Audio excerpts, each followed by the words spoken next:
Oke, selamat malam semuanya. Ini kedengeran kan ya?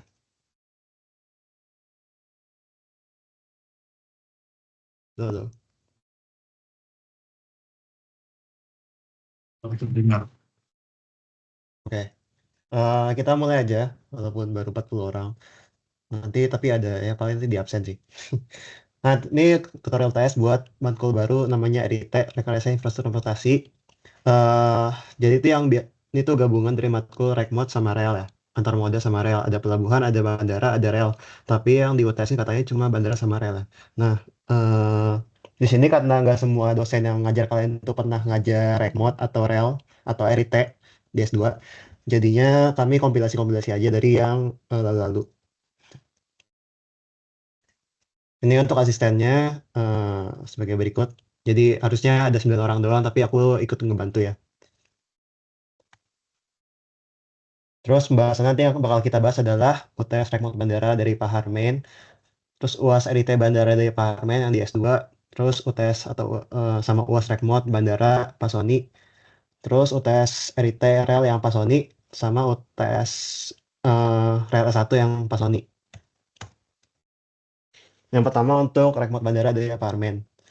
Di sini aku bahas dari yang UTS 2024 nomor 1. Nah, di sini kebetulan soal sama kayak yang 2023 sama 2020. Jadi kalau kalian dapat kelasnya Pak Harmain itu pasti soal template banget. Nah, eh, pertamanya ditanya terkait dengan ada kondisi tren dikasih grafiknya kayak gitu. Nah, itu yang pertama itu dia kayak ada penurunan secara drastis tiba-tiba, terus habis itu naik recovery baru kembali lagi ke jalur yang awal. Terus yang kondisi dua itu dia mengalami peningkatan ataupun hop secara tiba-tiba, lalu dia kembali ke kondisi normal. Nah, gitu. Jadi di sini kita bisa identifikasi dari zona-zonanya. Hmm. Nah, di yang gambar sebelah kanan bawah itu ada zona dan titik turning point. Di situ kita bisa identifikasi bahwa ada 3 titik turning point. Yang pertama itu untuk kondisi satu itu dia ketika mulai menurun. Kemudian turning point kedua itu ketika dia udah di batas apa di tempat paling di titik paling bawahnya. Itu turning point kedua dan itu setelah itu dia mengalami recovery. Dan di turning point ketiga dia udah balik lagi ke normal. Begitupun yang sama buat yang kondisi dua, cuma bedanya kondisi dua itu dia mengalami hop. Jadi kalau saat itu disebutin dengan trennya adalah drop namanya. Kalau dia turun kayak gitu secara drastis tiba-tiba. Sementara kalau yang kondisi itu tadi namanya hop. Kalau mengalami lonjakan secara tiba-tiba. Nah, itu buat penjelasannya. Terus di sini kan suruh itu ya, sebutin persamaan sama perbedaannya. Persamaannya adalah yang pertama, mereka itu sama-sama terjadi perubahan drastis yang menyimpang dari tren yang biasa terjadi. Tuh, jadi dia bakal menyimpang dari trennya. Tadi kan trennya itu kan naik ya, terus tiba-tiba dia turun ataupun dia mengalami lonjakan secara signifikan. Nah, habis itu tapi setelah beberapa saat, keduanya itu juga sama-sama kembali berbalik arah dan melanjutkan ke tren pertumbuhan yang normalnya. Sementara itu perbedaannya, kalau kondisi pertama itu tadi kan dia terus secara drastis baru recovery. Sementara kalau kondisi kedua itu dia bedanya adalah naik secara drastis baru recovery. Lalu di sini ada contohnya. Nah, ini jawaban aku ya sebenarnya waktu ujian rekmat kemarin. Untuk kondisi pertama itu contohnya adalah pada saat krisis moneter 1998 di Indonesia. Itu kan menyebabkan perubahan pola konsumsi masyarakat sehingga mereka mereka itu nggak bisa berpergian dengan pesawat karena ekonominya masih lemah. Terus yang kedua itu kejadian 9/11 yang menimbulkan kekhawatiran masyarakat terhadap keamanan ataupun safety dari penerbangan dunia. Ingat ya itu safety ya bukan sorry security ya bukan safety. Nah, terus untuk kondisi duanya itu yang pertama terkait dengan Asian Games 2018 Jakarta Palembang. Terus sama contohnya konser Taylor Swift yang menyebabkan lonjakan turis dari berbagai belahan dunia untuk menonton.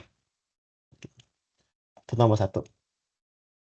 Terus buat nomor duanya, dia kasih soal seorang planner diminta untuk nentuin lokasi bandara di suatu daerah yang dipesan. Nah, itu ada 2 lokasi yang bisa jadiin calon. Yang pertama itu adalah bekas desa. Yang kedua itu ada yang berpindah penduduk di pegunungan. Sorry, itu yang lokasi pertama. Bekas desa dan berpindah penduduk di pegunungan. Sementara lokasi dua itu bekas danau di dataran rendah. Lalu luasnya kurang lebih sama. Nah, di sini yang pertama sudah sebutin data-datanya yang dibutuhin untuk menentukan lokasi. Terus yang kedua antisipasi kesulitannya, sama yang ketiga tentuin lokasinya dengan perspektif dari planner yang ini ya. Nah, untuk data yang dibutuhin yang pertama adalah tata guna lahan, daerah tinjauan, supaya bisa dapat keterangan terkait dengan jenis pengembangannya, mau ke arah mana nanti diidentifikasi dari situ.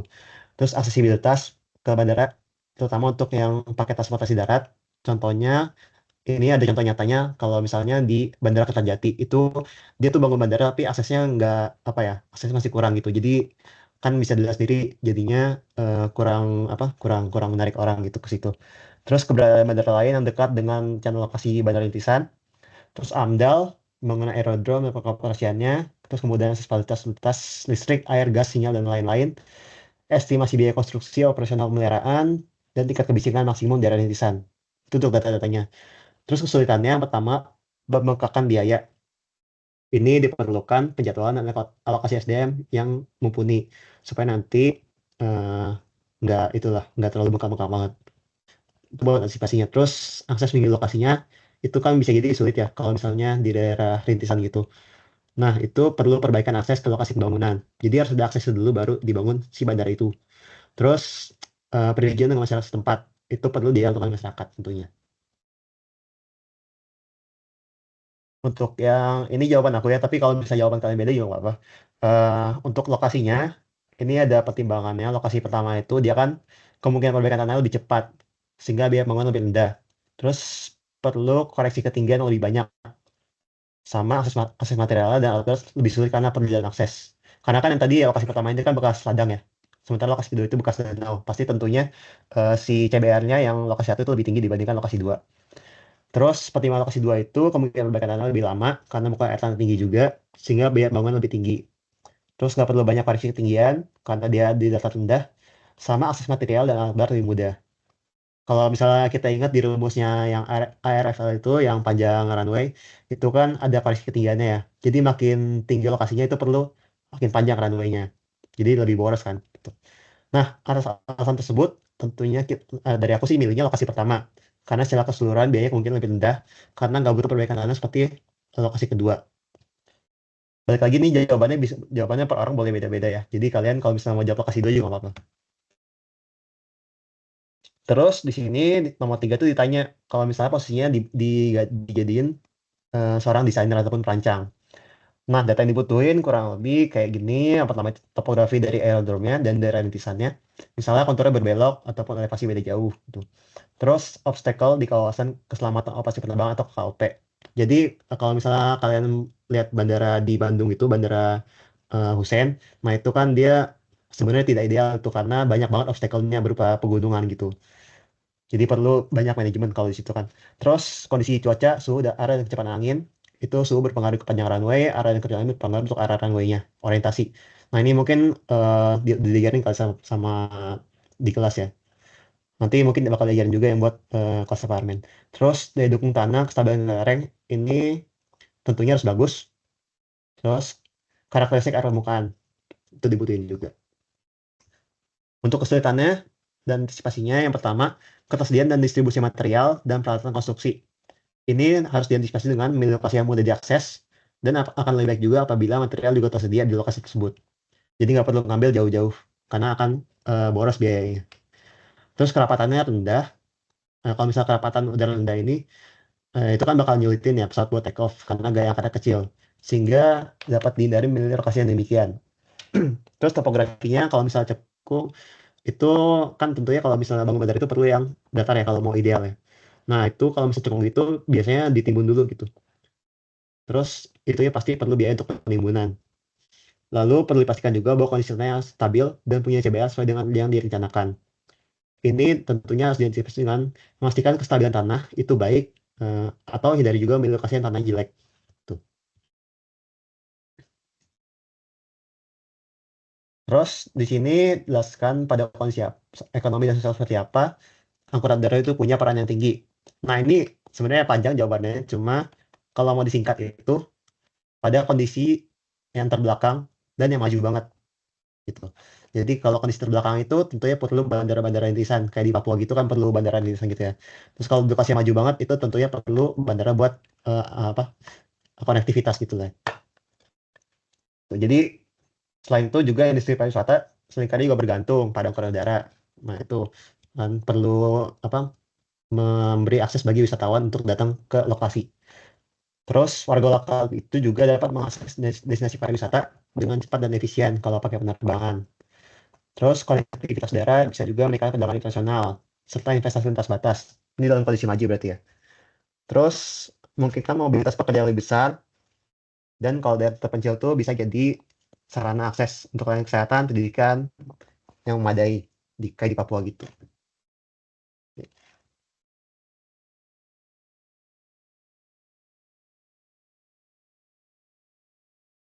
Oke, Next boleh lanjut kali. selanjutnya untuk yang UTS 2024 nomor 5 ini sama kayak UTS 2023 sama 2020 juga. Jadi soalnya kenapa Angkatan Udara punya karakteristik airline driven. Nah, untuk penjelasannya kalian ingat aja gitu airline tuh kan pesawat gitu ya.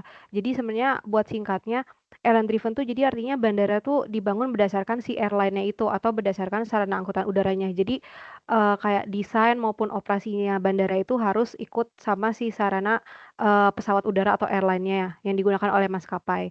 Mmm, Penjelasan lainnya itu jadi kesehatan finansial maskapai penerbangan itu berkaitan sama kesehatan industri angkutan udara.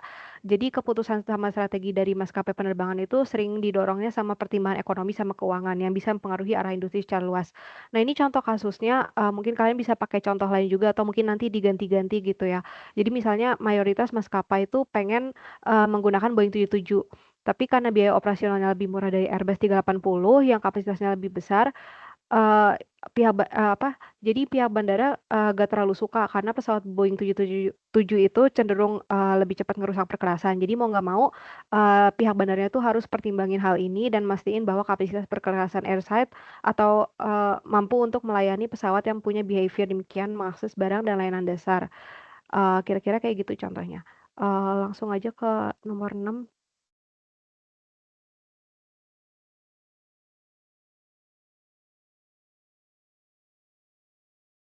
Oke, kalau yang ini, soal hitungan sebenarnya rumusnya kalau nggak salah ada di PPT juga, PPT week 4 kalau nggak salah. Jadi ini, sebenarnya ngitung runway, terus biasanya nanti sama Pak Armin bakal dikasih kayak data-data misalnya ketinggian, suhu rata-rata, sama kemiringan potensialnya. Nah, nanti dari sini kalian harus hitung, ARFL atau Aeroplane Reference Field Length kayak, minimum panjang runway yang dibutuhkan.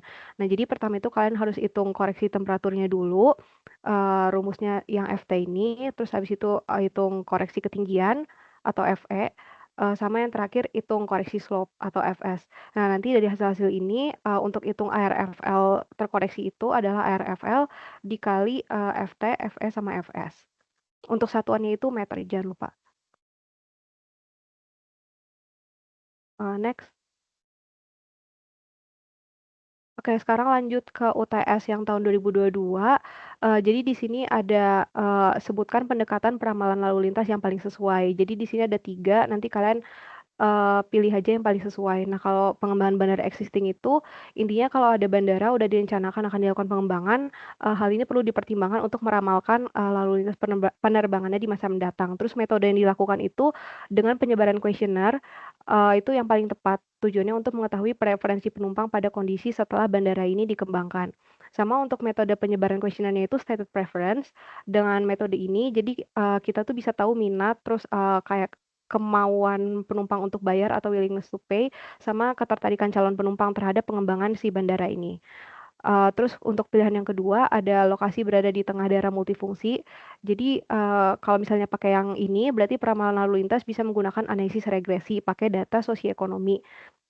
Contohnya itu kayak, sosioekonomi itu kayak jumlah penduduk, luas lahan, jumlah wisatawan.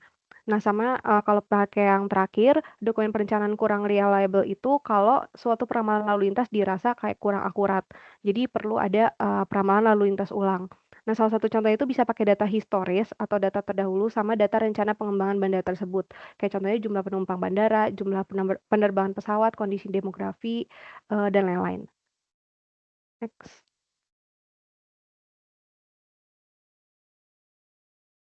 Nah, kalau yang ini, sebutkan jenis konfigurasi runway yang, kalian pilih, disertai alasannya untuk kondisi lalu lintas udara tinggi dan kondisi angin yang relatif tetap.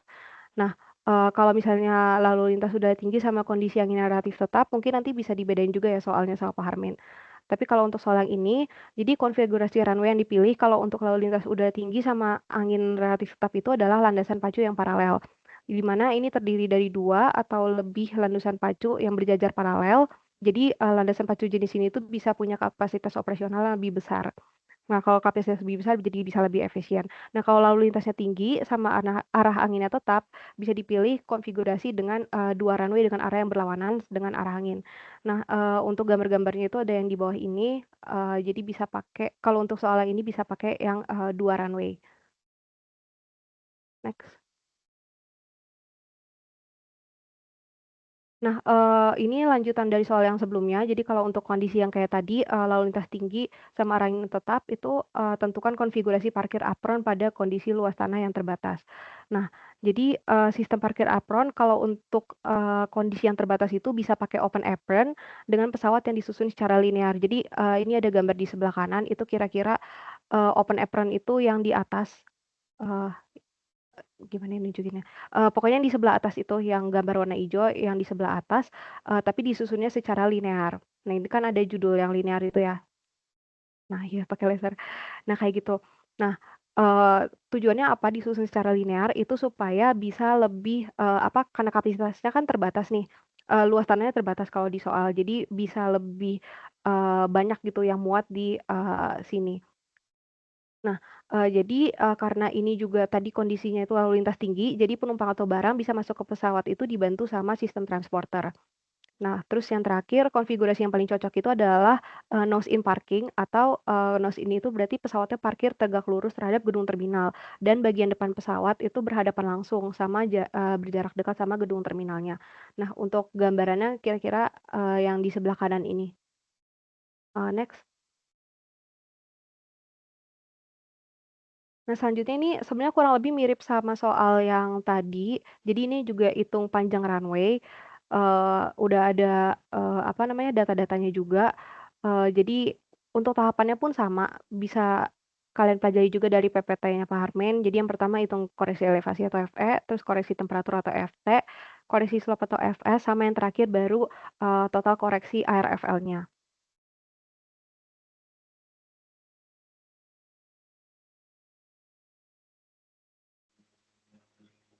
Oke, aku lanjutin ya. Next.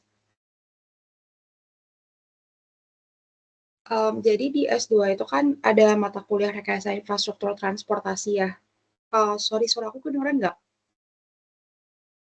Aman, Kak. Oke, nah jadi ini soal-soal UASnya itu udah kita sesuaikan juga sama PPT yang Pak Harmin kasih ke kalian. Nah, soal pertama itu jelaskan secara singkat karakteristik struktural dari setiap bagian fasilitas sisi udara dan tambahkan juga jawaban dengan dasar kebutuhan karakteristik pesawatnya. Nah, kalau runway itu karakteristik strukturalnya dia pasti pakai perkesan lentur. Kenapa? Karena pembebanannya itu kan beban impact dan kecepatannya tinggi ya, serta ada beban repetisi kan akibat take off dan landing secara terus-menerus, jadi butuh perkerasan yang fleksibilitasnya tinggi untuk menahan deformasi. Nah, terus dia juga punya tekstur yang kasar agar menghasilkan grip yang cukup untuk proses take off dan landing, khususnya landing. Lalu kalau misalnya untuk taxiway, itu sebenarnya menurut SKEP tahun 2005, kekuatan dan tebal perkerasan taxiway itu sama dengan kekuatan dan tebal perkerasan runway. Tapi Pak Armin itu pernah jelasin kalau di bandara yang lalu lintasnya tinggi kayak Soekarno-Hatta, itu kan antrian take off-nya di taxiway ya. Jadi taxiway-nya itu bisa dirancang pakai perkerasan kaku dengan karakteristik pembebanannya itu sama kayak apron atau tempat parkir pesawat.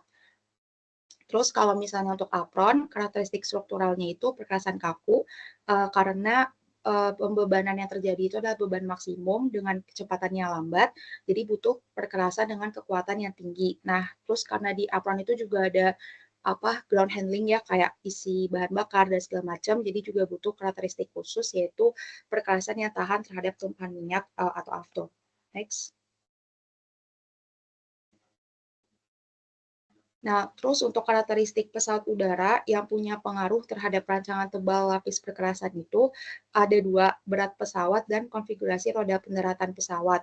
Nah, sebenarnya tipe berat pesawat itu kan banyak ya di PPT Pak Harmin, cuman setahunya kita juga yang paling berpengaruh itu ada namanya MTW atau maksimum take off weight. Ini jadi faktor yang berpengaruh terhadap tebal perkerasan runway. Terus kenapa konfigurasi roda pendaratan itu ngaruh? Karena dari konfigurasi roda ini yang menentukan distribusi persebaran beban pesawat ke lapisan perkerasannya.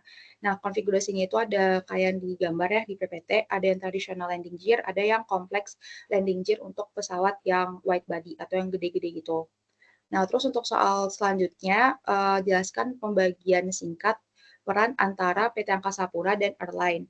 Nah, sebenarnya kalau PT Angkasa Pura itu disebutnya operator satu. Nah, dia itu yang perannya pokoknya ngasih fasilitas bandara yang terbaik untuk memenuhi kebutuhan penumpang dan maskapainya. Nah, sedangkan kalau maskapai itu dia memberikan pelayanan tergantung kebutuhan penumpang kan. Nah, kayak dari jelasin tadi juga, kalau bandara itu kan dia airline driven ya. Jadi airline di sini lebih menentukan segala jenis fasilitas yang harus ada di bandara, baik itu sisi darat maupun sisi udara. Next. Terus ini ada flowchart, soal flowchart evaluasi kapasitas struktural pakai Farfield. Nah, kayaknya tuh belum ada ya tutor Farfield ke kaliannya juga. Cuman karena di PPT kalian bapaknya ada ngasih materi metode perkerasan FAA pakai Farfield, jadi kita coba jelasin dengan simpel aja. Kalau ditanya tentang flowchartnya gimana, jadi di Farfield itu nanti input datanya ada dua, ada starting pavement structure, itu terdiri dari tipe perkerasannya apa, terus material perkerasannya, tebal perkerasan, nilai daya dukung tanah dasar CBR kalau perkerasannya lentur, nilai K dan flexural strength kalau perkerasannya kaku dan umur rencana. Terus ada data terkait pesawatnya, ada tipe pesawatnya apa, kapasitas pesawat, annual departure, sama annual growth. Nah, nanti di program Farfield itu outputnya berupa tebal perkerasan setiap lapis dan nilai CDF. Nah, CDF itu apa? CDF itu atau cumulative damage factor itu angka yang menunjukkan kelelahan struktural akibat lama masa pelayanan operasional si perkerasannya. Simpelnya kalau CDF 1 berarti perkerasannya itu nanti akan bekerja sesuai umur rencana. Kalau dia kurang dari 1, berarti nanti dia sebelum umur rencana, kalau dia kurang dari 1, umur rencananya udah terlampaui, tapi dia masih bisa beroperasi. Nah, tapi kalau dia lebih dari 1, berarti dia bakal rusak duluan sebelum umur rencananya terlampaui. Nah, jadi nanti berdasarkan CDF ini bisa ditentuin apakah tebal perkerasannya ditambah atau bikin misalnya runway yang baru, penambahan runway, dan segala macam, kayak gitu. Next. Terus ini soal terakhir tentang pendekatan kapasitas struktural, pendekatan perhitungan empiris atau mekanistik. Nah, sebenarnya kalian juga kayaknya nggak dijelasin ya yang empirik juga. Cuman karena Bapaknya sempat bahas yang metode perkerasan FAA yang Farfield itu mekanistik kan.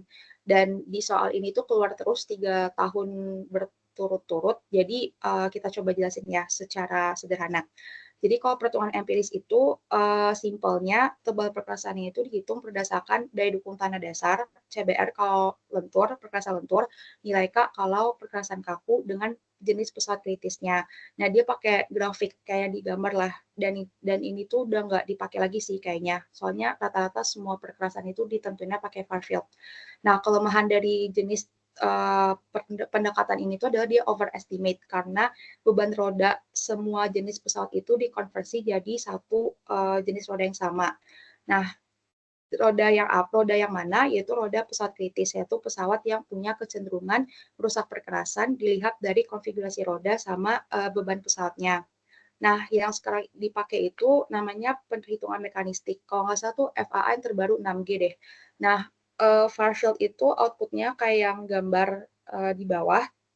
Nah, nanti di sini tuh tebal perkerasannya dihitung berdasarkan pergerakan semua pesawat yang beroperasi dan estimasi respons struktur perkerasan terhadap beban pesawat yang diterima.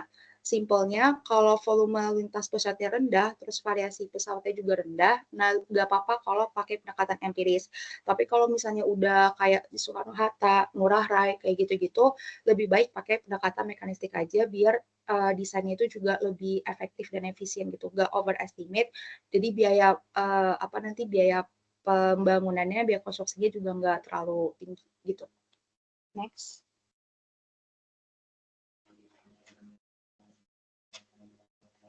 Mungkin nambahin dikit buat yang ini ya. Ini kalau misalnya variasi pesawatnya tinggi, nah itu baru pakai yang mekanistik. Tapi kalau volume itu relatif nggak berpengaruh sih, gitu ya. Soalnya kalau misalnya variasi pesawatnya tinggi gitu kan, jadi kan kayak dia bakal kalau misalnya pakai MPS itu bakal akumulasi terus gitu. Jadi nanti bakal nggak efektif desainnya gitu. Sementara kalau yang mekanistik itu dia kan pakainya pesawat yang kritis aja gitu.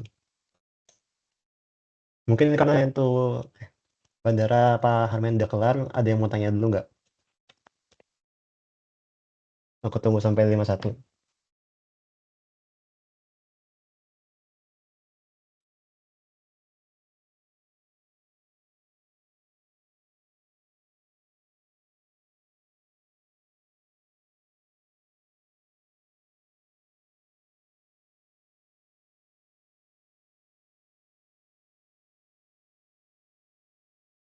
Oke, lanjut ya.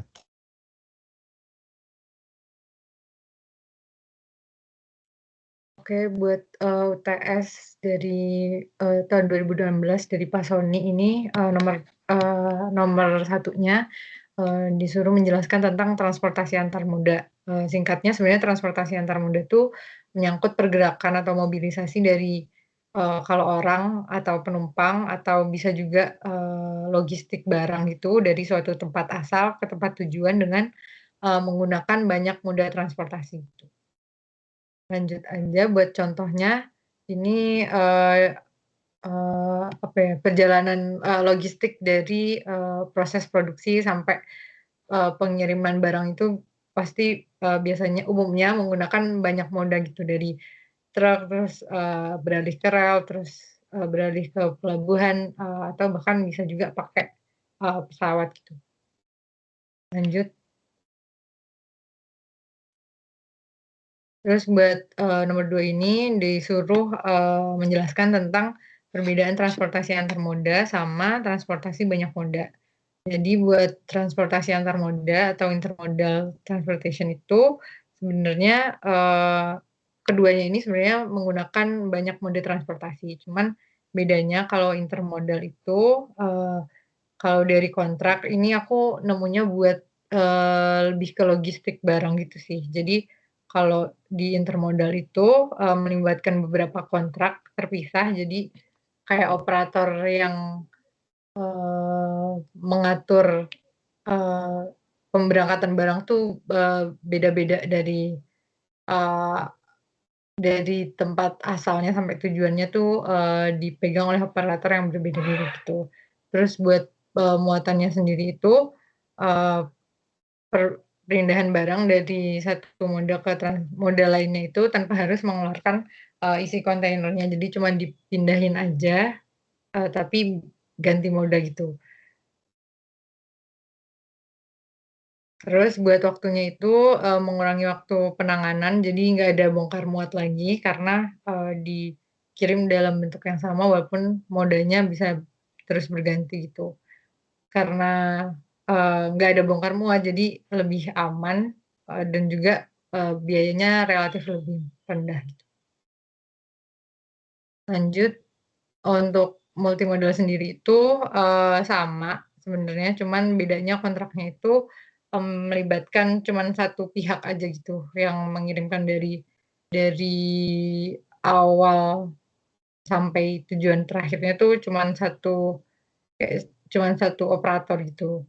Nah, muatannya itu bisa dipindahkan dalam bentuk lain, bisa dibongkar dan muat ke dalam bentuk yang lain gitu, sehingga waktu waktu penanganannya tuh pasti lebih lama gitu, serta keamanannya tuh bisa dibilang relatif lebih rendah dan juga ada resiko di mana barang itu bisa rusak selama pengiriman, karena ada proses bongkar muat itu tadi.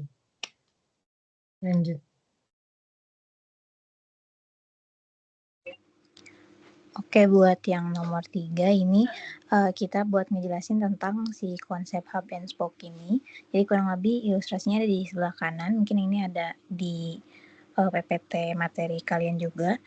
Buat contoh lebih gampang itu ada yang di bawah ini. Jadi misalnya konsep hub and spoke itu di sini ada bandara pengumpul yaitu hub dan ada bandara pengumpan atau spoke. Jadi bandara pengumpan atau spoke ini adalah bandara yang lebih kecil dan juga lebih ke akses langsung buat misalnya di kota-kota yang mungkin bukan kota-kota besar juga gitu, atau misalnya kalau bandara hub atau pengumpul ini adalah bandara-bandara utama gitu, misalnya Soekarno-Hatta atau CGK. Bisa dilihat di gambar yang kanan bawah itu. Jadi ini konsep hub and spoke. Jadi misalnya spoke-nya itu dia dari bandaranya misalnya di Padang. Nah dari Padang dia mau ke Kalimantan. Nah itu tuh dia nggak langsung dari Padang ke Kalimantan, tapi dia ke CGK dulu atau ke Soekarno-Hatta. Nah itu konsep hub and spoke itu. Jadi dia dikumpulin dulu di bandara besar, baru dia nanti disalurin lagi buat ke tujuan utamanya kayak gitu. Nah ilustrasinya kurang lebih kayak gitu. Nah jadi semua penerbangan antar spoke atau yang kecil-kecil itu, terutama apalagi misalnya yang lintas pulau kayak gitu, itu nggak langsung point to point, tapi dia harus ke bandara pengumpul dulu, yaitu bandara yang memang hierarkinya itu lebih gede, lebih tinggi gitu. Next.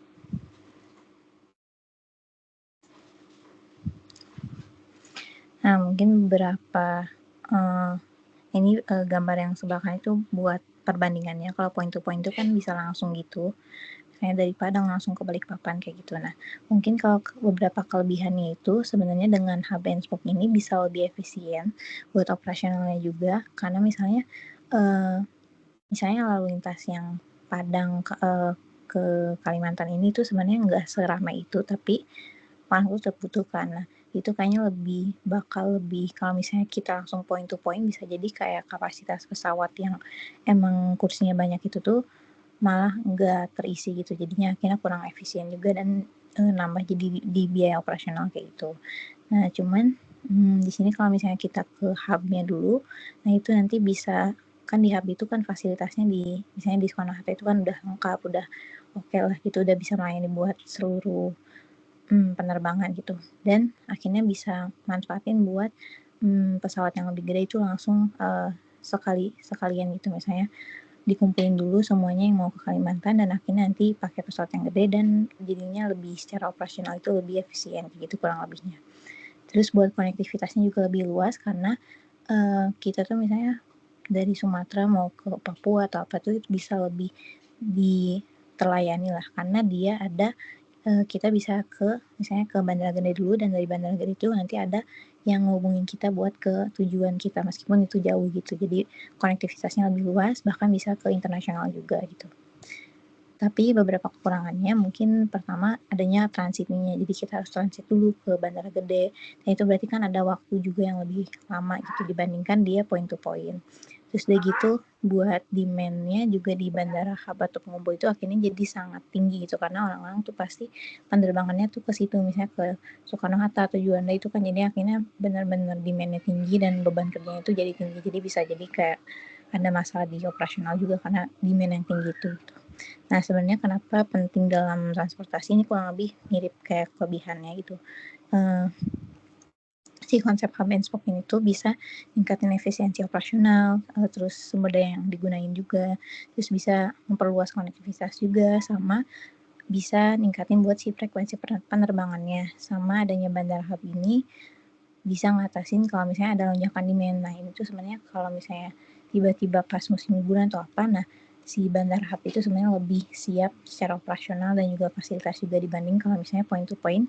Belum tentu bandara-bandara yang hierarkinya lebih rendah itu tuh lebih siap dalam misalnya fasilitas dan sumber dayanya kayak gitu kurang lebih. Next.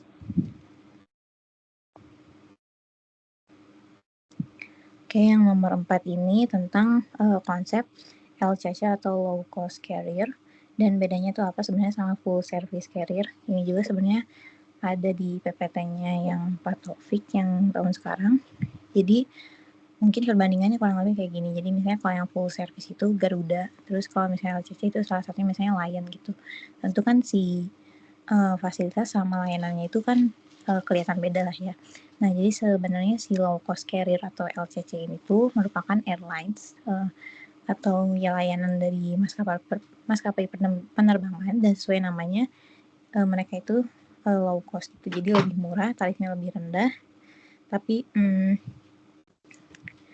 jadi mereka tuh nekenin kalau di safety ya, safety itu tetap semuanya pasti sama gitu safety. Cuman di sini jadi di biaya operasinya gimana caranya supaya lebih rendah gitu.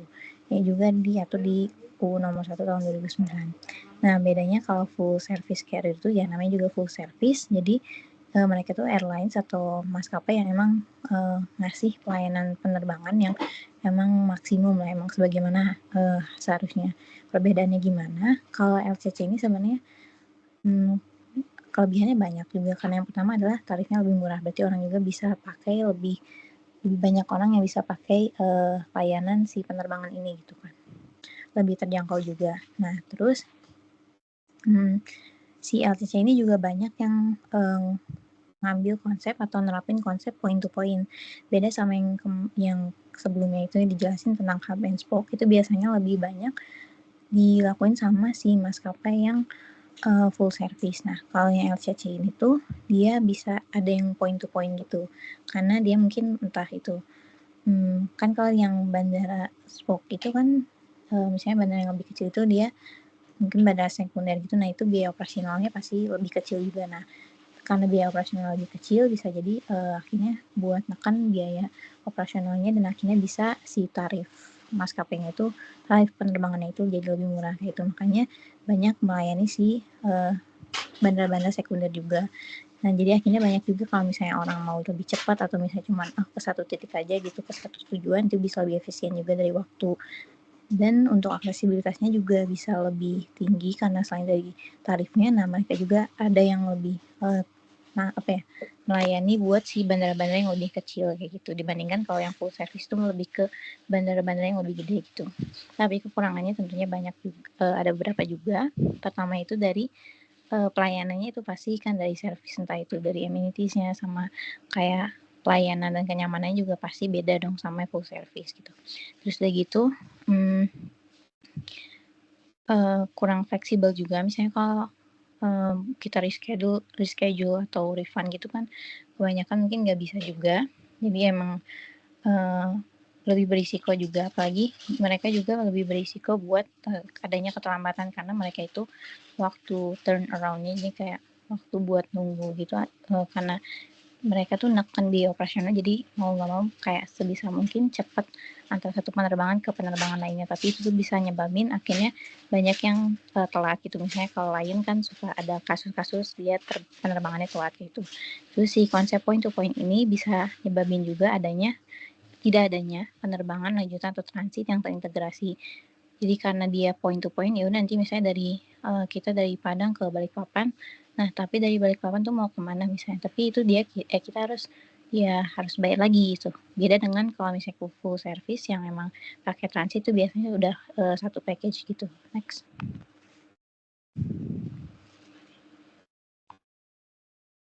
Oke, buat selanjutnya itu nomor 5, itu ditanya terkait dengan siapa dan apa kepentingan para stakeholder di Bandara Udara Internasional Hussein Sastranegara. Nah, jadi ini udah aku coba breakdown lagi ya untuk stakeholdernya. Jadi kalau misalnya dari Kementerian Perhubungan, itu lebih ke mengatur kebijakan, keselamatan, sama peraturan penerbangan. Intinya ke arah situ. Kemudian kalau pengelola bandara, karena Bandara Hussein itu pengelolanya AP2, jadi untuk kepentingannya itu kira-kira lebih ke pengelolaan operasional, termasuk pelayanan, perawatan fasilitas, maupun efisiensi operasional. Kemudian untuk maskapai penerbangan itu sendiri, berarti dia kepentingannya lebih ke melayani penumpang. Jadi dia yang menyediakan beberapa maskapai pilihan, misalnya kayak ada AirAsia, ada Lion, ada Garuda dan lain sebagainya kayak gitu. Kemudian untuk penumpang sendiri ini tetap aku masukin ya. Jadi inti dari si penumpang ini kepentingannya yaitu untuk mendapatkan layanan transportasi udara yang aman, nyaman, tepat waktu. Kemudian karena di Hussein itu lanut gitu ya. Jadi untuk otoritas keamanan itu sendiri termasuk TNI AU maupun kepolisian lebih ke menjaga keamanan sama keselamatan di sekitar area bandara. Kemudian untuk penyedia layanan darat ada ground handling, di mana dia kepentingannya lebih ke menyediakan layanan seperti pengisian bahan bakar, kemudian pemindahan bagasi, Terus, ada pembersihan pesawat dan lain sebagainya kayak gitu. Kemudian, untuk pemerintah daerah, yaitu Pemda Bandung itu sendiri, itu lebih ke pengembangan ekonomi sama pariwisata daerah gitu. Gimana caranya dia supaya attract people untuk datang ke Bandung atau, membuat supaya, ada bangkitan gitu. Jadi gerak dari Bandara Husein, intinya itu. Kemudian dari masyarakat sekitar, itu kepentingannya lebih ke sebenarnya dampak dampak sosial dan lingkungan juga sih. Kemudian kalau bisa dikatakan juga kalau misalnya masyarakat sekitar kan bisa juga, kalau misalnya mau naik pesawat, mereka deket gitu juga ya. Terus ada beberapa manfaat seperti misalnya mereka jual merch dan lain sebagainya gitu. Maksudnya ingin menumbuhkan secara ekonomi, kurang lebih kayak gitu. Bisa next?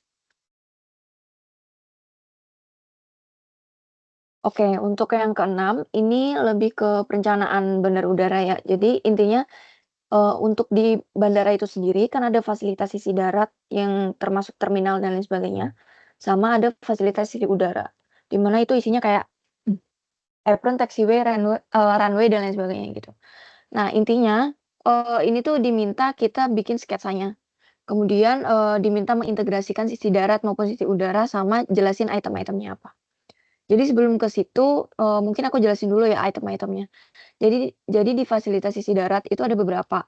Misalnya ada terminal penumpang di mana dia untuk, memfasilitasi penumpang ya, terutama untuk proses keberangkatan maupun kedatangan. Baik mulai dari check-in, layanan informasi, imigrasi, area tunggu, sampai dia penunjang lainnya kayak misal bagasi kayak gitu-gitu. Kemudian ada terminal kargo, itu termasuk juga buat bongkar muat, barang ya. Kemudian ada area parkir, ini untuk yang misalnya mau parkir-parkir kendaraan kayak nganter kayak gitu-gitu. Kemudian ada jalur akses darat menuju bandara, kemudian ada gedung administrasi. Nah, kalau fasilitas sisi udara itu sendiri, itu ada apron, taxiway, runway, sama ini Kalian tuh ujian tambahan aja sih. statika Kamis ya? Kamis pagi. Ah, gimana? Sorry.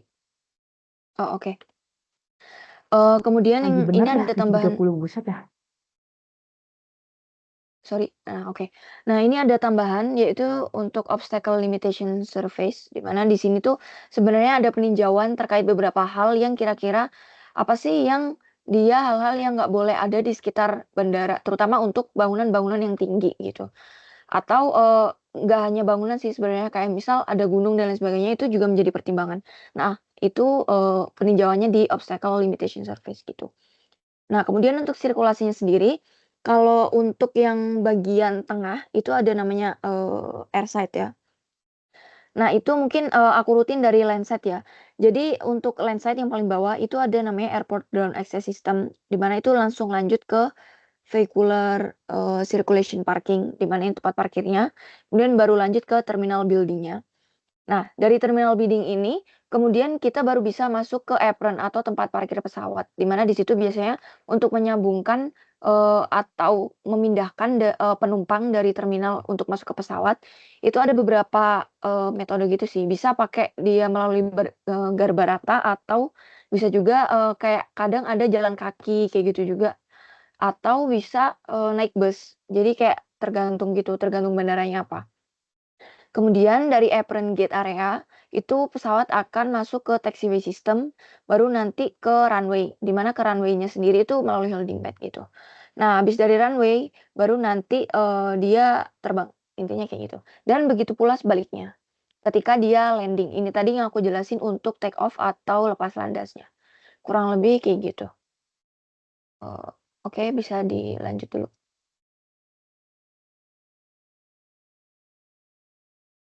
Steph, sorry, untuk yang bagian ini, aku boleh share screen sendiri nggak ya?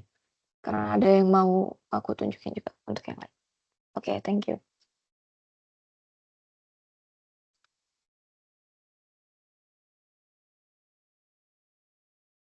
Oke, udah kelihatan belum ya yang aku share screen? Oke, aman ya berarti. Nah, di sini tuh, untuk UAS 2017 nomor 1 itu tuh diminta, intinya tuh kita menentukan konfigurasi karena di airport kan ada airport configuration ya, di mana ini tuh didasarkan dari jumlah maupun orientasi runway. Nah, orientasi itu sendiri artinya yaitu arah. Karena runway itu ditentukan berdasarkan arah angin, nah jadi, di sini tuh ada nanti beberapa orientasi yang perlu kita tinjau. Nah, di sini tuh kita diminta untuk menggambarkan secara sistematis dan proporsional 3 konfigurasi dasar. Nah, jadi ini mungkin aku tunjukin nanti 3 tipe, konfigurasi untuk runway-nya ya. Nah, untuk pertama ini aku kasih contoh Bandara Adi Sumarmo. Dia ada di, Kabupaten Boyolali, di mana di sini untuk runway-nya itu single, yaitu cuma 1, kemudian taxiway-nya ada 2 di sini connecting-nya ya. Untuk ke apron-nya, kemudian ini terminalnya, ini gerbang masuk dan juga jalan akses. Nah, ini sorry banget ya guys, untuk jalan aksesnya ini agak kepotong. Nah, tapi nanti kalian bisa cek lebih detail di ini, di Google Maps atau Google Earth sih, lebih jelasnya. Nah, nanti itu bisa kelihatan gitu. Kemudian, ini untuk Bandara Adi Sumarmo dengan single runway.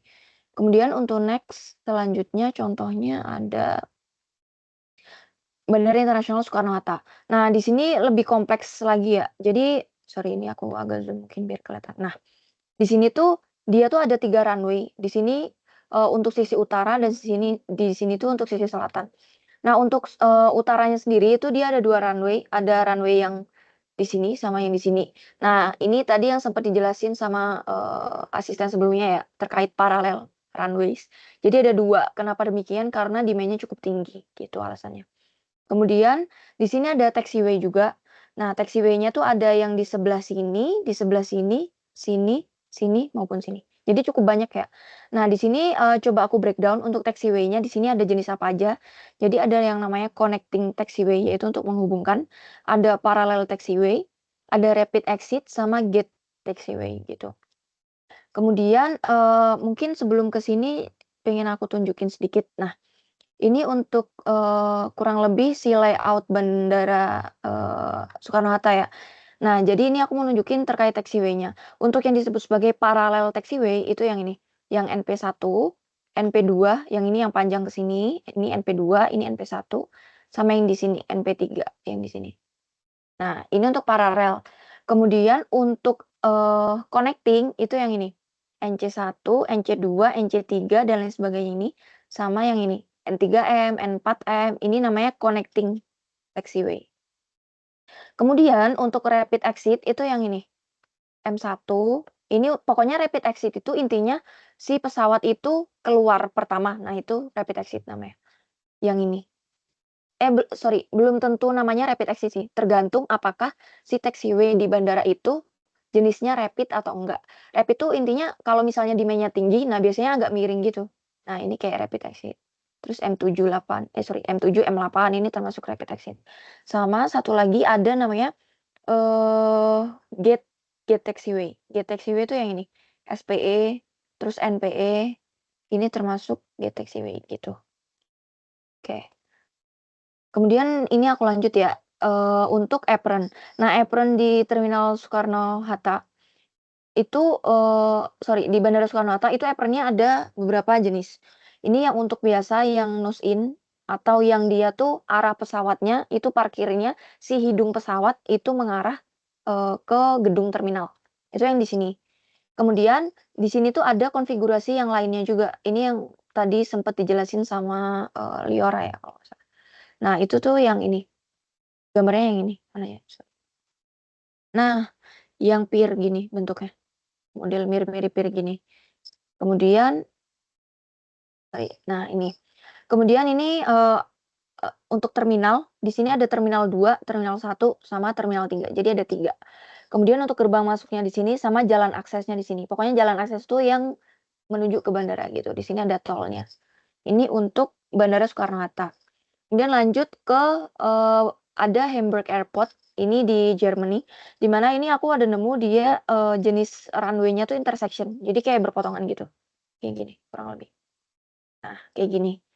Terus taxiway-nya ada di sini, penghubungnya, di sini, terus apron-nya tuh ada yang di sini sampai sini, di sini terminalnya. Kalau mau tahu lebih lanjut bisa dicek di entar mana ya Google Earth. Oh sorry, ini Google Earth-nya kelihatan nggak ya? Atau nggak kelihatan? Nah, kalau didetailin tuh kayak gini, potongannya itu di sini, intersection-nya, runway-nya, kayak gitu. Oke, oke lanjut dulu ke sorry mana tadi? ini buat ini aja ya, buat reminding aja. Nah, jadi intinya setiap bandara tuh biasanya punya konfigurasi parkir pesawat di apron. Ini cuman buat recall aja buat nanti kalau misalnya kalian mau jelasin juga di soal ini boleh untuk si konfigurasi parkirnya. Karena nanti tuh kalau kalian lihat di Maps bakal ada detailnya gitu, si pesawatnya parkirnya ke arah mana. Gitu. Sorry, bukan Google Maps, Google Earth. Terus yang nomor udah ini dong, Ding. Oke, lanjut ke selanjutnya. Sorry. Steph boleh ke lu lagi.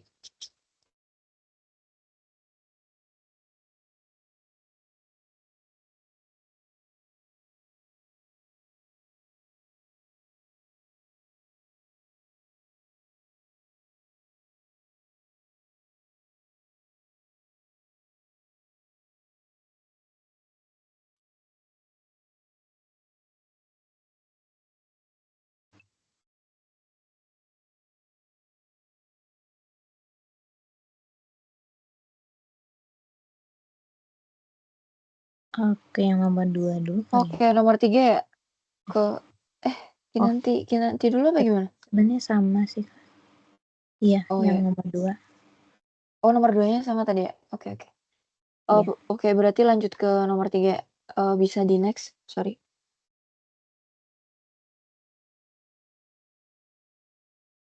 Oke. Untuk nomor 3 tuh intinya kita disuruh ngejelasin secara singkat ya. Kira-kira basic runway length atau aeroplane reference field length tuh apa atau RFL. Intinya tuh RFL tuh panjang landasan pacu atau runway minimum yang dibutuhkan sebuah pesawat untuk melakukan take off atau landing pada kondisi standar tertentu. Penentuannya tuh ada 3. Ini coba aku ini ya rinciin. Yang pertama penentunya tuh dari jenis pesawat. Jadi intinya setiap pesawat itu perkiraan panjang runway minimumnya tuh beda-beda. Nah, yang menjadi penentu adalah yang biasanya pesawat kritis, di mana dia butuh panjang runway terpanjang di antara variasi pesawat yang beroperasi di bandara tersebut. Kemudian yang kedua itu ada elevasi dan kemiringan lahan yang digunakan untuk pembangunan runway. Itu juga menjadi penentu karena elevasi, kemiringan maupun suhu itu dia ikut menjadi faktor koreksi terhadap panjang runway yang nantinya akan dibangun di suatu bandara. Kemudian untuk melihat ARFL itu sendiri, kalian bisa cek di website namanya Skybrary. Terus kalian cek untuk misalnya kalian mau lihat pesawat Airbus 380-800. Nah, nanti kalian lihat di bagian take off-nya. Di mana distance-nya itu 2.950 meter. Berarti artinya panjang minimum runway yang diperlukan untuk pesawat A380-800 ini dia terbang itu adalah 2.950 meter. Nah, kalau misalnya kalian mau lihat distance yang dibutuhkan untuk landing itu di sebelah kanan, yaitu 2.010 meter. Nah, biasanya untuk panjang runway minimum yang lebih panjang itu biasanya dibutuhkan tuh di bagian take off-nya, bukan di bagian landing-nya. Makanya nanti kalau misalnya kalian mau lihat ARFL itu distance-nya di bagian take off. Oke, next. Lanjut buat yang poin B itu kita disuruh nyari panjang koreksinya sesuai ada 3 koreksi. Tadi sebenarnya udah disinggung juga buat diketahuinya udah kayaknya tadi udah dijelasin juga. Jadi lanjut dulu aja. Buat koreksi elevasinya sama, terus buat koreksi temperaturnya ini yang membedakan dari soal yang tadi tahun-tahun sebelumnya itu, dia itu nggak diketahui temperatur referensi dari bandaranya. Nah, jadi kita harus nyari dulu temperatur referensinya itu dari TA plus 1/3 TM min TA, di mana TA-nya itu temperatur rata-rata harian pada bulan-bulan terpanas, sama TM-nya itu temperatur rata-rata maksimum harian yang tercatat gitu. Selebihnya sama, habis itu selain dikoreksi temperatur, next mungkin. Terus dikoreksi ke kemiringan landasan pacunya juga. Nah, karena di soal UAS tahun 2017 ini dikasih kayak gambar konturnya gitu, paling buat kemiringan landasan pacu efektifnya itu pakai kemiringan maksimumnya dikurangi kemiringan minimumnya gitu, perbedaannya gitu. Terus didapat 0,2%, udah dapat 3 koreksi, terus ya udah dihitung panjang runway koreksinya berapa. Di sini dapat 4.300 meter dari yang sebelumnya 2.200-an. Jadi ada selisihnya itu ada 2 kilo sendiri gitu. Terus lanjut buat yang C sendiri, ini apakah layak untuk dikembangkan? Sebenarnya tuh kan ini nambahnya 2 kilo sendiri ya. Terus kita tahu kalau Bandara Husein tuh lumayan di tengah kota, jadi pasti ada keterbatasan lahan. Cuman kayak di soalnya tuh disebutkan kalau keterbatasan lahan tuh nggak diperhitungkan gitu, nggak diabaikan.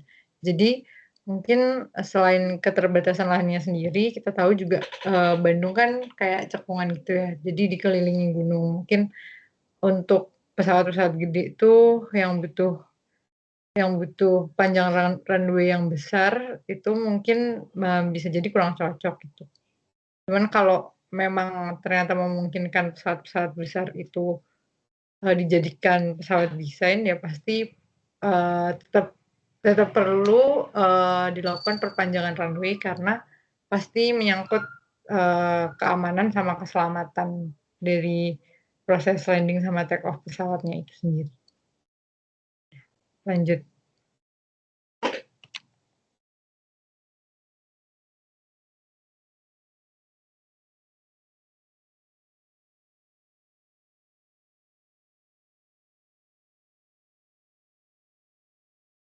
Oke, lanjut ke UTS yang rel untuk yang Pasoni.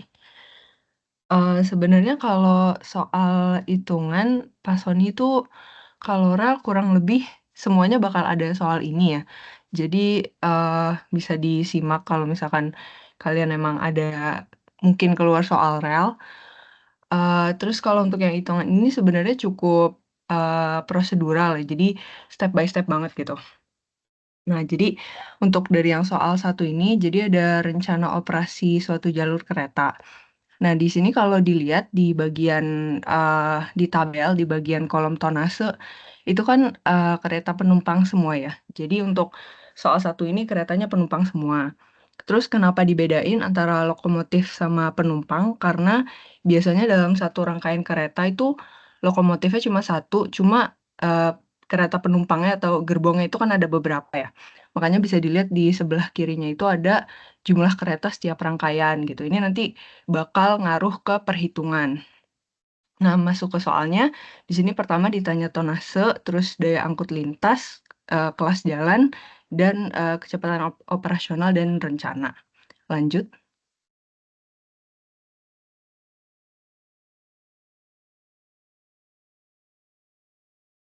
Next. Oke, yang pertama untuk tonase, jadi untuk masing-masing, tadi kan ada 4 ya, ada 4 kereta. Nah, ini untuk masing-masingnya dihitung tonasenya, karena ini masih kereta penumpang semua ya. Kalau bisa dilihat di yang nomor 1, yang di highlight kuning itu, pertama itu perhitungan tonase untuk kereta penumpang. Sebenarnya tinggal dikali aja sih, jumlah lintas atau yang rencana operasi per hari itu, dikali jumlah kereta di setiap rangkaiannya, dikali tonase penumpang. Karena itu kan kereta penumpangnya kan ada dalam satu rangkaian itu ada banyak gitu. Nah, ini rata-rata ada 12 sama 10. Itu nanti di total tonasenya untuk 4-4-nya disebutnya TP. Nah, untuk yang lokomotif itu langsung aja dikali jumlah lintas dikali tonase lokomotifnya. Terus di total didapetin T1. Nah, terus udah dapet TP dan T1, itu tinggal dimasukin aja di rumus yang di sebelah kanan itu yang di box merah. Karena kita nggak ada apa kereta barang, jadi KB sama TB-nya ini masih 0 gitu ya. Nah, tinggal dimasukin aja ke rumusnya, terus didapetin TE-nya sekian. Jadi bedanya itu biasanya kalau tonase itu ditanyanya per hari. Nanti bakal nyambung ke yang B, lanjut. Kalau yang daya angkut lintas ini tuh per tahun. Jadi sebenarnya tinggal dikali aja sih, tinggal dikali jumlah harinya. Terus di sini ada faktor S juga. Ini tinggal dimasukin aja sih. Udah diketahui angkanya 1,1. Terus dari T itu, dari daya angkut itu kita bisa tahu kelas jalan relnya. Bisa dilihat di tabel, karena ini kan T-nya tuh 29 ya, 29 juta. Jadi masuk kelas jalannya itu 1. Dengan tipe relnya itu bisa pakai R60 atau R54. Terus kemudian ditanya juga kecepatan operasional. Kalau kecepatan operasional nih sebenarnya udah diketahui semua sih, datanya tinggal dihitung aja. Kecepatan operasi dikali rencana operasi untuk masing-masing kereta, terus dibagi jumlah lintasnya. Sehingga didapat kecepatan operasionalnya sekian. Lanjut. Nah, yang selanjutnya adalah kecepatan rencana. Nah, kalau dilihat di soal, itu ada 3 jenis kecepatan rencana untuk peruntukan yang berbeda-beda gitu. Jadi, diperhatiin aja nanti soalnya mintanya yang mana gitu. Kalau yang untuk struktur jalan rel itu dikali 1,25. 1,25 ini given sih, jadi kayak langsung dipakai aja gitu. Dikali V maksimum. V maksimum didapat dari tabel, karena tadi kita pakai kelas jalannya kan kelas jalan 1 ya. Jadi V maksimumnya 120, tinggal dikali aja ke 1,25. Terus kalau untuk yang peninggian rel itu sama 1,25 juga, tapi dikaliinnya ke kecepatan rata-rata yang tadi udah kita hitung. Didapat V-nya itu 125. Lanjut.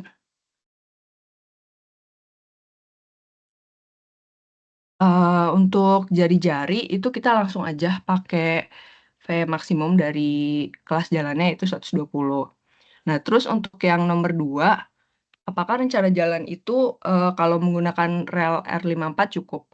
Jawabannya cukup ya, karena kan bisa dilihat juga tadi di tabel yang atas, tipe rel R54 itu untuk kelas jalan 1 masih bisa gitu. Terus juga beban ganda ya, tadi kalau dilihat di soal, nilai beban gandara itu maksimum 18, dan bisa dilihat juga di samping Vmax itu kan di tabel ada Pmax gandar itu 18, jadi masih masuk. Lanjut.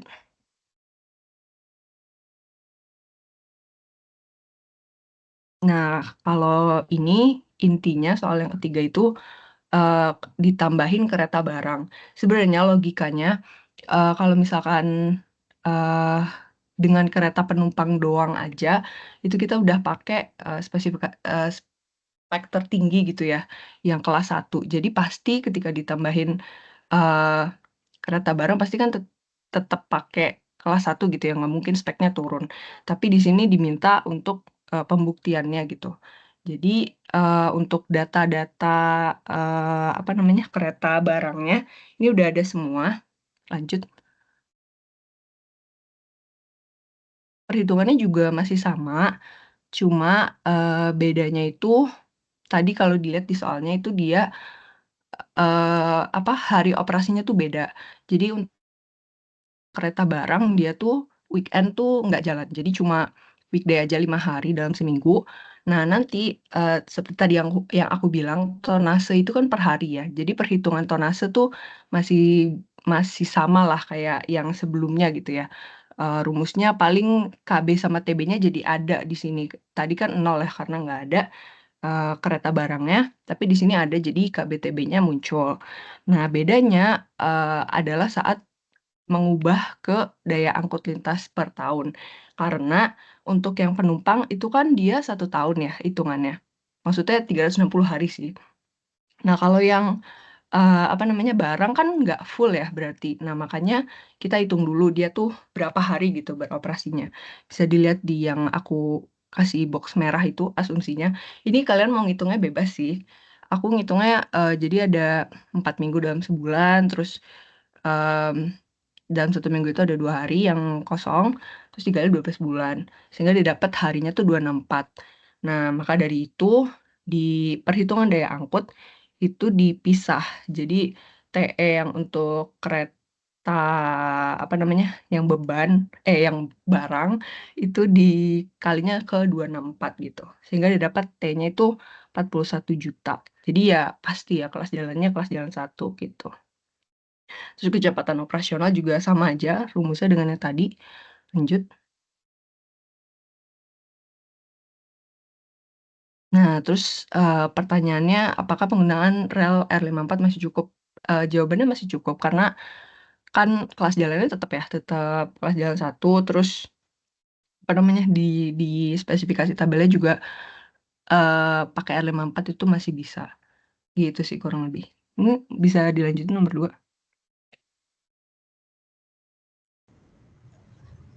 Oke, selanjutnya yang nomor soal 2 ya. Kalau soal 2 ini dia nanya berapa peninggiannya. Nah, tapi dia juga perpotongan terasa belokannya itu punya sudut 20 derajat 30 detik. Yang pertama itu dia tanya berapakah peninggian minimum, normal, maksimum untuk pilihan jari-jari 1000 meter. Kemudian nanti dia juga tanya pilihan jari-jari 1000 meter itu perlu lengkung peralihan apa enggak sih? Terus minta dijelasin juga. Nah, yang keenam itu dia juga minta untuk gambarin alignment horizontal dengan jari-jari 1000 meter. Terus minta perhitungan elemen tikungan, gambar juga sama diagram super elevasi sama pelebaran spur kalau ada. Terus dia juga tanya kalau misalnya diberlakukan 5 tahun kemudian, itu kira-kira rancangan tikungannya masih cukup apa enggak. Terus dijelasin dengan singkat. Mungkin langsung masuk aja kali.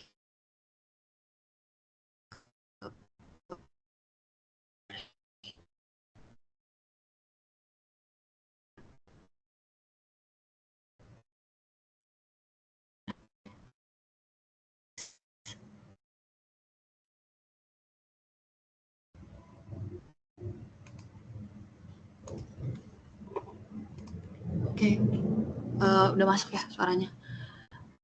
Yang nomor 4 ini dia nanya berapakah peninggian minimum, normal, dan maksimum. Nah, di sini kalau misal untuk peninggian minimum itu ada di peraturan.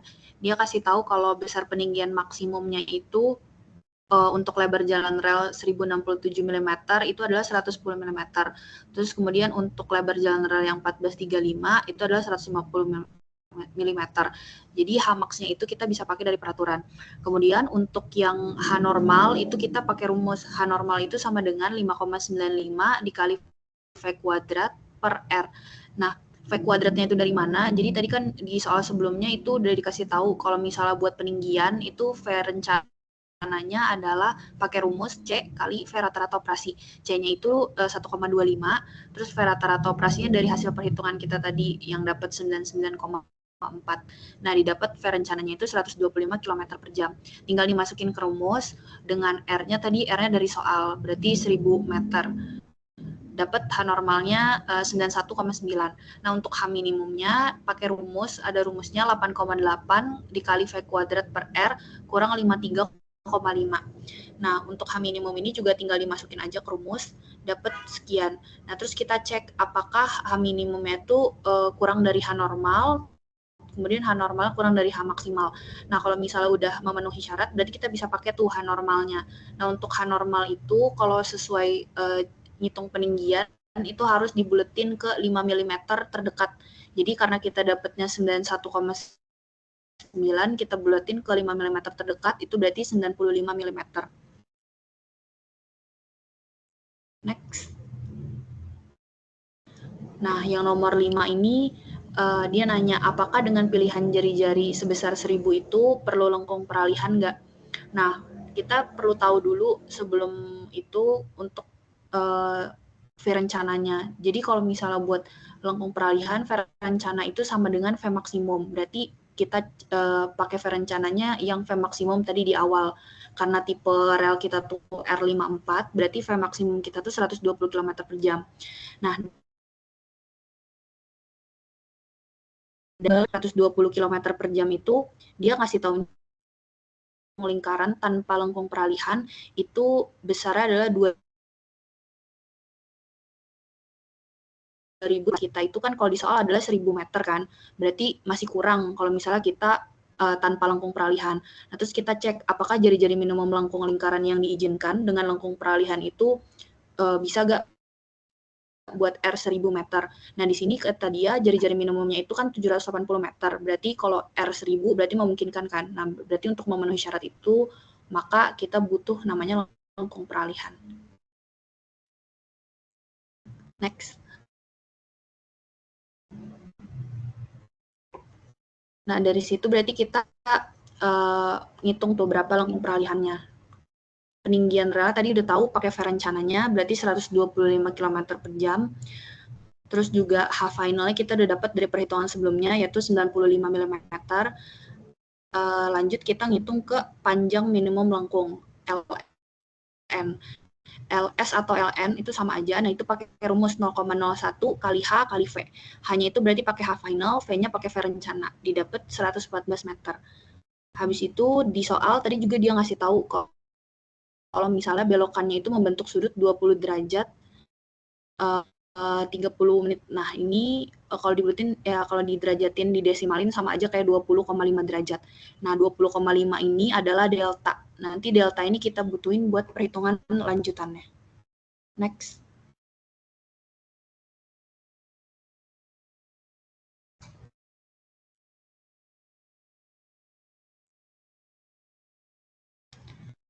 Untuk perhitungan lanjutannya, nah di sini tinggal sebenarnya masukin aja sih langsung ke rumus semuanya. Di sini asumsinya kan sebenarnya ini asumsi jenis tikungannya tuh SCS. Jadi Bapaknya nggak ngasih tahu jenis tikungannya.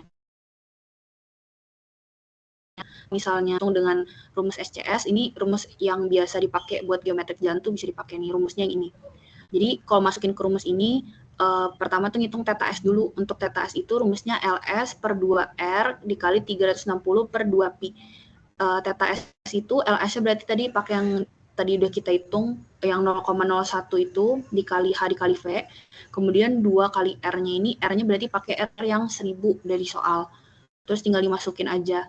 Nah, untuk θc sama dengan delta C sama dengan delta kurang 2 kali θs, deltanya ini berarti pakai yang tadi dari soal 20 derajat itu, 20,5 derajat.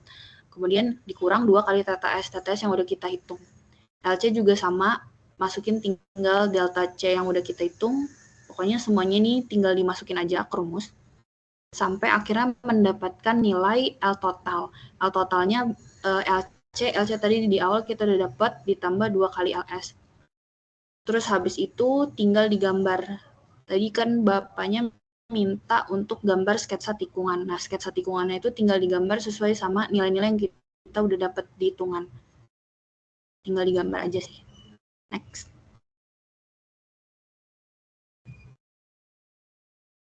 Selanjutnya di sini Bapaknya minta diagram peninggian atau super elevasi. Jadi kalau super elevasi itu nilai-nilai yang dibutuhin itu sebenarnya nilai LS sama LC.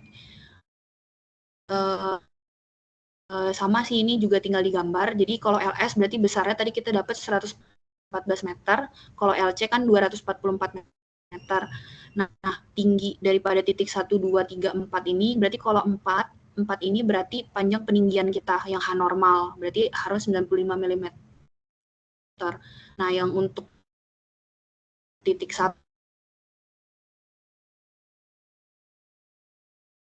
LS, kalau titik 2-nya berarti seperti next.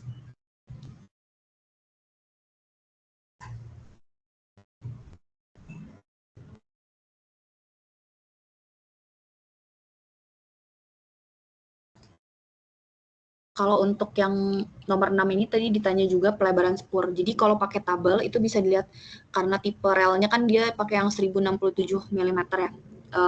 Pelebaran spur dicek di tabel ini karena R-nya kita tadi 1000 meter.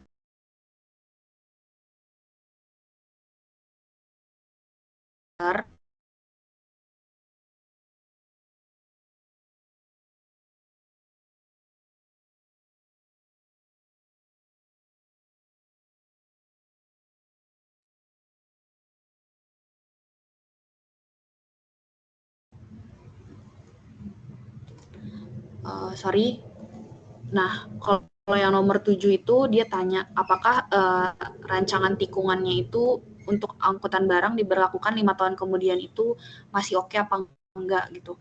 Kalau di sini sih karena kita kan dengan R1000 meter itu kan bisa mengakomodasi hingga 120 km per jam. Terus dari perhitungan juga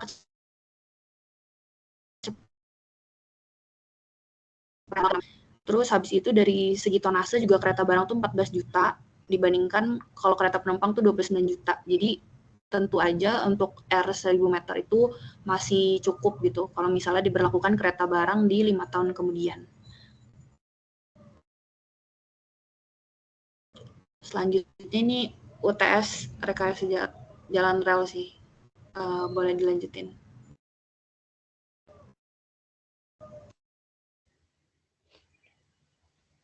Selanjutnya ini ada untuk teori, soal teori yang bakalan mungkin keluar, dan biasanya paslon itu lebih banyak ngasih teorinya sesuai dengan PPT gitu. Jadi dibaca-baca lagi aja PPT-nya. Yang pertama, kereta api memiliki karakteristik sarana prasarana yang berbeda dengan moda transportasi berbasis jalan. Berikan masing-masing minimal 5 keunggulan dan kekurangan moda kereta api dengan moda kendaraan berbasis jalan. Yang pertama itu waktu keunggulan dan kekurangan kereta api sebagai angkutan penumpang di daerah perkotaan. Itu pertama, reliabilitasnya tinggi, manfaat ekonomi tinggi, kapasitas angkut besar, polusi lebih rendah, dan tarif relatif lebih rendah. Kekurangannya tidak door to door, kenyamanannya berkurang karena non-private, pembuatan dan maintenance-nya mahal, perlu pengusahaan sarana prasarana, dan perpindahan jalurnya kompleks. Lalu untuk keunggulan kendaraan berbasis jalan, itu yang pertama door to door, lebih nyaman karena private, maintenance-nya lebih mudah, perpindahan jalurnya juga mudah, dan hanya perlu membeli sarana. Untuk kekurangannya kendaraan berbasis jalan, yang pertama macet, lalu manfaat ekonominya rendah, kapasitas angkutnya kecil, polusi tinggi, dan biayanya tinggi. Next. Ini untuk yang B, untuk angkutan barang antar kota. Untuk keunggulan dari kereta apinya, kecepatannya tinggi, biaya rendah, kapasitas angkut besar, kualitas barangnya terjamin, dan tidak macet. Kekurangannya, tidak door to door, biayanya tinggi untuk jarak dekat untuk kereta api. Lalu pembuatan dana dan biaya operasionalnya mahal, perlu pengusahaan sarana prasarana dan perpindahan jalurnya kompleks.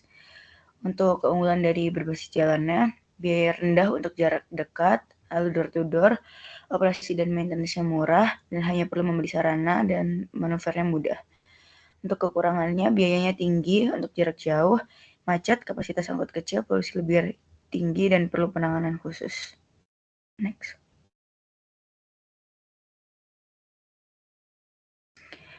Terus ditanyain juga, apakah saudara paham dengan lebar sepur, dijelaskan dengan singkat. Jadi ini baca sesuai dengan yang di PPT aja. Lebar sepur itu jarak antar rel yang diukur dari bagian dalam kepala rel yang satu ke dalam kepala rel lainnya yang berdampingan. Terus untuk lebar sepurnya ada yang 700, 1000, 1067, dan 1435. Next. Terus ditanya juga tipe rel perbedaannya, yaitu untuk R42, R50, R54, dan R60. Sebenarnya ini tuh perbedaan namanya, penamaannya itu disesuaikan dengan berat relnya. Itu ada di tabel tentang karakteristik rel. Terus untuk perbedaan singkatnya juga bisa kalian jelasin untuk tinggi rel, lebar kakinya, lebar kepalanya, tebal badan, tinggi kepala, tinggi kaki, dan lain-lainnya sesuai di tabel. Next. Terus ditanya juga beberapa jenis bantalan dan fungsi bantalan yang kalian pahami. Beberapa bantalannya itu yaitu kayu, besi, beton. Next. Nah, ini untuk keunggulan dan kekurangannya. Untuk yang kayu itu lebih elastis, lalu ringan dan juga mudah diganti. Namun kekurangannya dia rentan terhadap lapuk, mudah terbakar, dan sekarang relatif susah dicari. Untuk bantalan besi, keunggulannya durabilitasnya lebih tinggi, lebih kuat menahan beban, dan juga ringan. Untuk kelemahannya kurang stabil dan beratnya terlalu kecil, lalu korosif juga. Lalu untuk bantalan beton, itu keunggulannya tahan terhadap cuaca, ekonomis, dan pemeliharaannya jarang karena komponennya lebih sederhana. Untuk kelemahannya lebih mahal dan lebih kaku.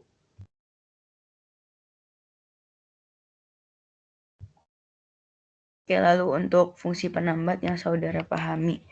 Untuk fungsi penambatnya sendiri, itu berfungsi sebagai komponen untuk menambatkan rel pada bantalan sehingga kedudukannya tetap kokoh dan tidak bergeser. Lalu untuk keunggulannya, penambat kaku itu bentuknya relatif lebih sederhana dan komponennya mudah diperoleh. Lalu untuk kekurangannya, dia rentan terhadap getaran. Lalu untuk penambat elastis, keunggulannya dia lebih bisa digunakan sebagai tipe bantalan dan ballastless track. Ini bisa kalian baca aja. Dan kekurangannya tidak terlalu kaku dan juga komponennya perlu dibuat secara khusus. Next. Lalu ada penjelasan tentang balas. Balas itu badan jalan kereta api di mana bantalan rel ditempatkan. Lalu balas sendiri itu berfungsi sebagai drainase. Sehingga biasanya ukuran dari balas itu lebih ke gradasi seragam. Karena supaya air tuh bisa masuk ke bagian bawah. Next.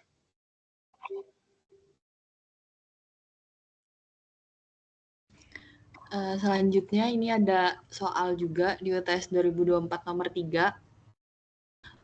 Pada lampiran soal ujian terdapat rencana trase jalur kereta api yang menghubungkan titik A dan titik B dengan lebar sepur 1067 mm. Dengan menggunakan multi kriteria analisis, tentukan trase mana yang terbaik. Tunjukkan step by step dari analisis yang sudah dilakukan, termasuk asumsi dan perhitungan yang dilakukan. Jadi kalau untuk yang penyelesaian soal ini, jadi ada 2 titik A ke B. 3 trasenya itu beda-beda tikungan dan panjangnya. Nah, jadi kalau untuk multi kriteria analisis itu pertama kita harus nentuin dulu si kriteria mau kita tinjau apa aja dari 3 rute ini. Nah, kalau di sini aku pakai panjang rute, jumlah tikungan, sama kelandaian atau kemiringan maksimum. Boleh aja sih kalau mau yang lain, tapi asal bisa dikuantifikasi gitu, bisa diubah juga ke dalam angka. Nah, kalau di sini kan panjang rute. Panjang rute itu kalau untuk alternatif 1, karena ini bentuknya gambar ya, berarti hitungnya sih palingan panjangnya pakai penggaris, panjangnya berapa, habis itu baru nanti kita ubah, kita ganti dengan skala lah. Nah, di sini kalau untuk panjang rute 1 itu 21,8 cm, kemudian panjang rute 2 itu 19,3 cm, kalau yang rute ketiga itu panjangnya 23,6 cm. Dikali ya, kalau 1 km itu di sini asumsinya 0,7 cm dikali, berarti sama aja kayak misal contoh untuk panjang rute 1 itu 19,3 dikali 1/0,7, didapat 27,57 km. Nah, kalau misalnya yang alternatifnya yang kriteria kedua itu jumlah tikungan. Berarti kalau misal dari alternatif 1 itu jumlah tikungannya 1, kalau alternatif 2 dia nggak punya tikungan, alternatif ketiga itu tikungannya juga 1. Terus untuk kelandaian. Nah, kelandaian ini bisa ngikutin kontur. Jadi di gambar ini sebenarnya ada angka-angka konturnya kan. Tapi karena ini gambarnya kecil jadi nggak kelihatan. Nah, ini rumus kelandaian atau kemiringan maksimum itu sebenarnya ada di peraturan caranya. Nah, ini pakai kontur. Di sini bukan kontur max, kontur min sih, tapi kontur. Jadi kalau di peraturan itu dia bilang elevasi stasiun awal dan elevasi stasiun akhir. Nah, di sini kan kalau kita pakai kontur kita bisa cek sebenarnya di angka tikungannya ini berhenti di elevasi berapa.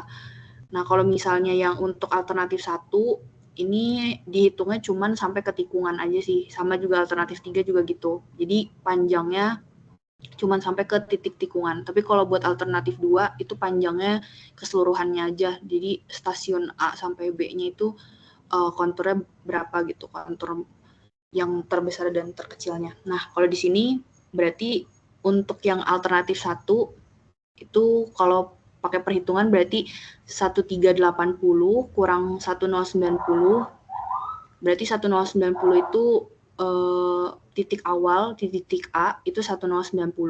Kemudian kontur yang 1380 itu berarti di daerah yang titik tikungan itu. Nah, untuk panjangnya berarti masih pakai yang panjang sentimeternya. Jadi dari A ke titik tikungan pertama itu panjangnya 10,7 cm. Kemudian dikali, diubah dulu ke dalam kilometer, baru habis itu dikali 1000. 1000 itu diubah dari sentimeter tadi ke kilometer, kemudian baru dikali 100%, itu diubah ke persen, dapat kelandaian atau kemiringannya. Nah, kemudian step yang kedua, jadi setelah kita tentuin kriteria yang mau kita tinjau, kita kasih pembobotan. Jadi kalau di multi kriteria analisis itu kita kasih pembobotannya mau berapa gitu.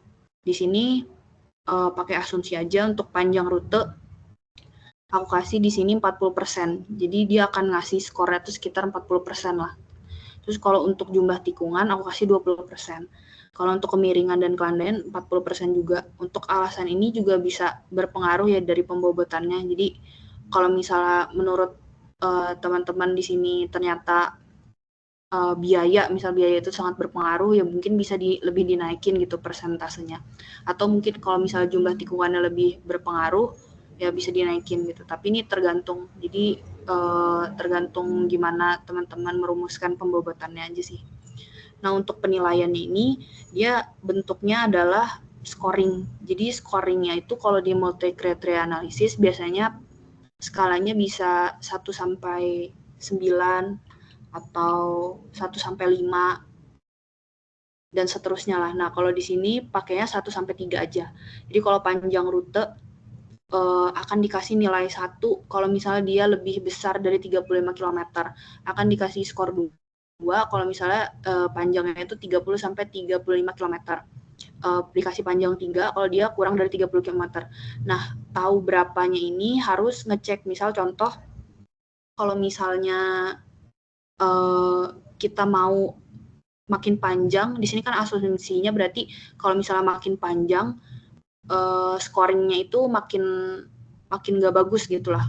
Berarti kan makin mahal. Nanti kalau misalnya kita pilih trase yang paling panjang, berarti dia trase yang makin nggak kita pilih. Makanya di sini scoringnya itu kalau dia lebih besar dari 35, kita kasih skor 1. Sedangkan kalau dia lebih pendek dari 30 km, kita kasih scoring 3.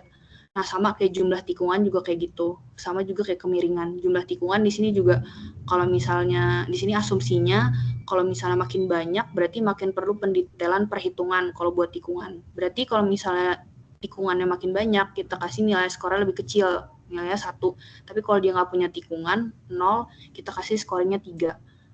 Nah, ini ngaruhnya nanti ketika perhitungan final score. Jadi final score itu perhitungannya adalah bobot kali nilai. Nah, di sini ada contohnya, misal contoh buat alternatif 2 itu berarti untuk panjang rute dia itu kan kalau alternatif 2 panjang rutenya itu di 27,57. Berarti dia ada di antara ada di bawah 30 km. Makanya di sini skornya dikasih nilainya 3. Kemudian untuk jumlah tikungan di alternatif 2 itu juga tikungannya 0. Berarti dia dapat skor 3. Terus untuk di kelandaian di alternatif 2 itu kelandaiannya dia dapat skor 2 karena besarnya itu dia di 1,05 di antara 1 sampai 1,5%, makanya dikasih skor 2. Tinggal dikali sih masing-masing sama pembobotannya. Jadi 3 dikali 40%, ditambah 3 dikali 20%, ditambah 2 dikali 40%. Nah, scoring ini juga semuanya nih jumlahnya berarti harus 100% ya. Terus menghasilkan akhirnya final skornya berapa. Nah, di sini berarti alternatif terpilih itu adalah yang nilai skornya paling besar. Kalau dicek di sini berarti alternatif 2 itu skornya paling gede di antara semuanya sebesar 2,6. Makanya alternatif 2 yang terpilih.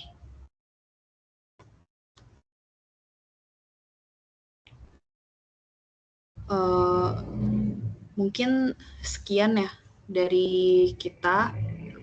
Kalau mungkin ada pertanyaan boleh ditanyain.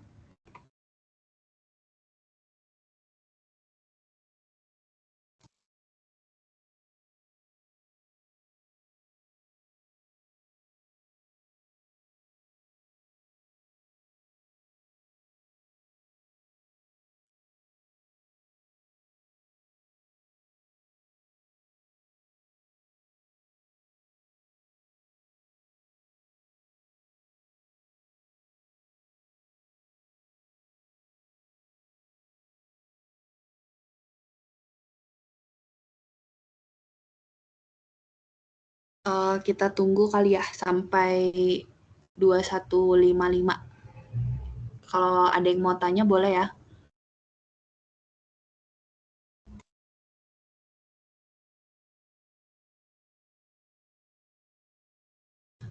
Nanti juga PPT-nya kita bakal kasih. Jadi nggak apa-apa kalau misalnya mau tanyanya nanti.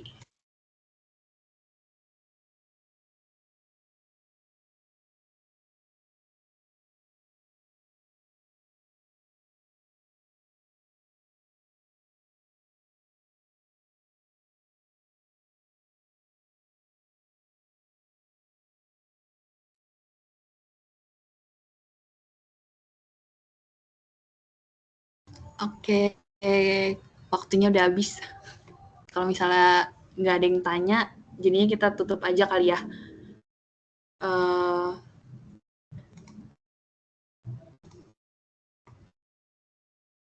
Oke, kita tutup. Makasih buat semuanya yang udah hadir. Sekian dari kita. Selamat malam. Wassalamualaikum warahmatullahi wabarakatuh. Terima kasih Bos Bis.